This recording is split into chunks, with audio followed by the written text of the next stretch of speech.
So this video is all about English expressions on mind.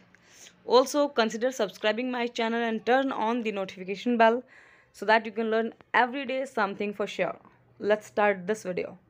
First is slip your mind का मतलब भूल जाना या फिर दिमाग से निकल जाना.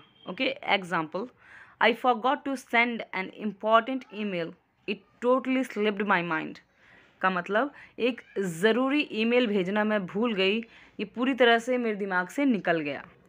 Next is read someone's mind, यानी कि किसी के विचारों का अनुमान लगाना या गैस करना.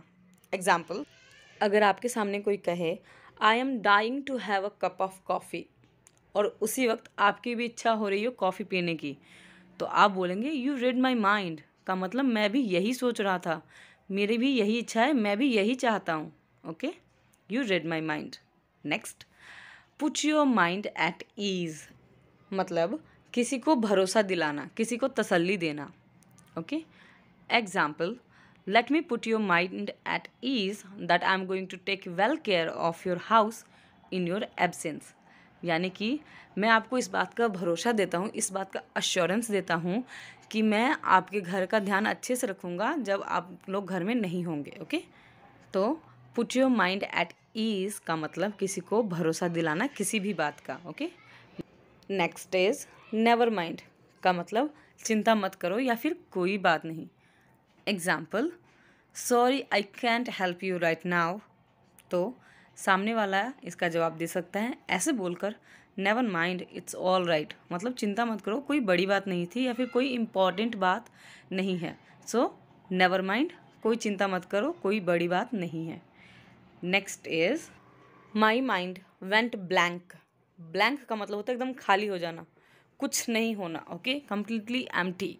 तो इसका मीनिंग होगा क्षण भर के लिए या फिर कुछ पल के लिए कुछ भी सोचने में असमर्थ हो जाना, कुछ भी नहीं सोच पाना, एकदम ब्लैंक हो जाना, माइंड ब्लैंक हो जाना. ओके, इसका example, sometimes my mind went blank when I have to speak publicly. का मतलब कभी कभी मेरा दिमाग एकदम ब्लैंक हो जाता है, एकदम खाली हो जाता है, कुछ समझ नहीं आता मैं क्या बोलूँ जब भी मुझे बोला जाता है कि आप पब्लिकली बोलने वाले हैं या फिर पब्लिक में आपको कुछ अनाउंसमेंट करनी है या फिर कुछ बोलना है. Okay, another example, my mind went blank when I was speaking in English in front of my boss. का मतलब मेरा दिमाग एकदम ब्लैंक हो गया जब मैं अपने बॉस के सामने इंग्लिश में बोल रहा था. ठीक है, तो माई माइंड वेंट ब्लैंक का मतलब कुछ पल के लिए कुछ भी ना सोच पाना, कुछ भी सोचने में असमर्थ हो जाना. Okay, next is mind your language का मतलब जो भी कहो सोच समझ कर कहो, सावधानी से कहो भाई, कुछ भी मत बोलो. ठीक है, इसका example, don't talk to me like that, mind your language. इसका मतलब मुझसे ऐसे मत बात करो, अपने शब्दों पे ध्यान दो, तुम क्या बोल रहे हो अपने शब्दों को वॉच करो, देखो, मुझसे इस तरह बात मत करो. ठीक है, तो माइंड योर लैंग्वेज का मतलब अपने शब्दों पर ध्यान दो, तुम क्या बोल रहे हो. नेक्स्ट, माइंड द स्टेप या फिर माइंड योर स्टेप का मतलब जहाँ तुम कदम रखने वाले हो उस पर ध्यान दो, तुम्हें चोट लग सकती है, ये इसका एग्जैक्ट मीनिंग है. ओके, तो इसका एग्जाम्पल है माइंड योर स्टेप और else you can get hurt. यानी कि तुम ध्यान दो तुम पैर कहाँ रख रहे हो, तुम्हें चोट लग सकती है. यानी कि आगे सीढ़ियाँ भी हो सकती है या फिर कोई ऐसी चीज़ हो सकती है जिस पे पैर रखने से आपका पैर फिसल सकता है. तो माइंड योर स्टेप का मतलब पैरों को ध्यान से रखो, कहाँ रख रहे हो, चोट लग सकती है. ठीक है, next is make up your mind का मतलब इरादा बना लेना, फैसला कर लेना, पक्का इरादा कर लेना. ठीक है, इसका एग्जाम्पल है, I have made up my mind that I am leaving this job and will follow my passion. का मतलब मैंने अपना मन बना लिया है, मैंने पक्का इरादा कर लिया है या मैंने फैसला कर लिया है कि मैं ये जॉब छोड़कर मैं अपने पैशन को, अपने जुनून को फॉलो करूँगी. ओके, तो मेक अप योर माइंड का मतलब फैसला कर लेना या पक्का इरादा बना लेना.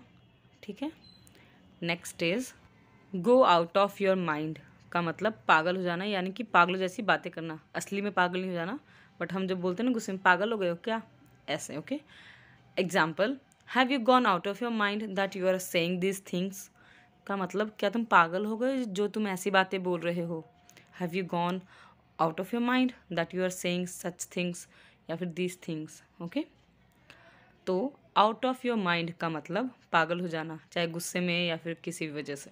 Okay, next is change your mind का मतलब अपना निर्णय बदल लेना या फिर अपना फैसला बदल लेना या फिर अपना इरादा बदल लेना। ठीक है, इसका एग्जाम्पल है I have change my mind to change this job का मतलब मैंने अपना फैसला बदल लिया है कि मैं ये जॉब छोड़कर कहीं जाऊंगी या फिर मैं ये जॉब को चेंज करूंगी या बदलूंगी। ठीक है, तो चेंज योर माइंड का मतलब अपना इरादा बदल लेना या फिर अपना फैसला बदल लेना।